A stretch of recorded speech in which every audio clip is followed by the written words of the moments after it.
On this podcast, we talk about the books, both old and new, that are worth putting on your to-be-read list. I'll include the back cover synopsis, content warnings, as well as my pro and con list. To avoid any spoilers, head over to my Instagram at enjoylifewithme.angela. I'd love to hear your thoughts on these books. Let's jump in for the day. Today we're going to be talking about Crossing the Brooklyn Briggs by LeCheminant, which is the third book in her series, Love in Sun City. The back cover synopsis says, high school teacher Brooklyn Briggs has always been great with chemistry, but terrible with relationships. When a guy drops into her life, literally, and offers to coach her into getting a date with her longtime crush, she's willing to accept any help she can get. Even if her new flirting coach is her brother's best friend, the guy who drove her crazy throughout high school. Jordan Torres never expected to see Brooklyn again. After the way he teased her in high school, she has every right to hate him. But despite warnings from her brother, he's drawn to her in a way he's never been before, and he can't seem to remember that she's in love with someone else. But neither can she. Both of them value their relationship with Houston too much to risk things going wrong, but they may not have a choice. The heart wants what the heart wants. Besides, Brooklyn can't turn a blind eye to perfect chemistry. This is a contemporary rom-com, dual point of view, with the tropes of enemies to more and second chances. The intimacy is moderate. There's flirting, sitting on laps, and accidental innuendo with kisses. There's no language, but she does say stuff like sweet buttercup, which I find hilarious. No violence unless you count the pillow fights leaving black eyes. And as far as potential trigger warnings, there's a bad childhood, parental cancer, and past divorce. Now, the con is how the series is set up, but it's also very unique, so it's something I don't personally like, where all of these books in this series overlap, so they can't be read in a linear order because they have overlapping events.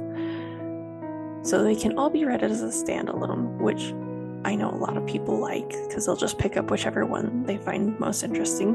They don't always want to start at the beginning of a series, but this can all be read at the same time. I don't know. I just want to rip the pages apart so I can compile them all into one big one and read them at the same time. But besides the point. For the pros, there was a lot of things that I felt like were relatable, like her thinking, I'm way too old to be using student lingo, especially a word that will go out of style more quickly than it took me to learn it in the first place. Or, put me in an awkward situation and I'm going to make it more awkward. Because, yeah, absolutely, that's what I do. There's also a good support team. They have some really good friends in work for both of them that are there just to encourage them. Jaden tells her, don't sabotage something that hasn't even happened yet. So they're just there. They've got someone in their corner, and that's always really sweet to see, and you hope everyone in life has that. And that heartfelt sweetness is balanced really well with the humor, where it says, I tease people by nature, but Brooklyn's vindictive side makes it all the more fun. Or when he says, logarithms, am I right? Or when Brooklyn doesn't seem to appreciate Jordan's creativity, the quote goes, you can't tell me to chop some onion, but not how much. Some isn't a measurement, Jordan.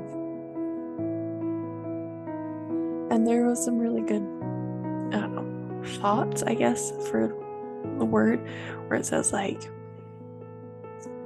chaos is what makes life interesting. The most magical moments are unplanned and unexpected. Or art is about finding beauty and emotion in whatever is in front of you.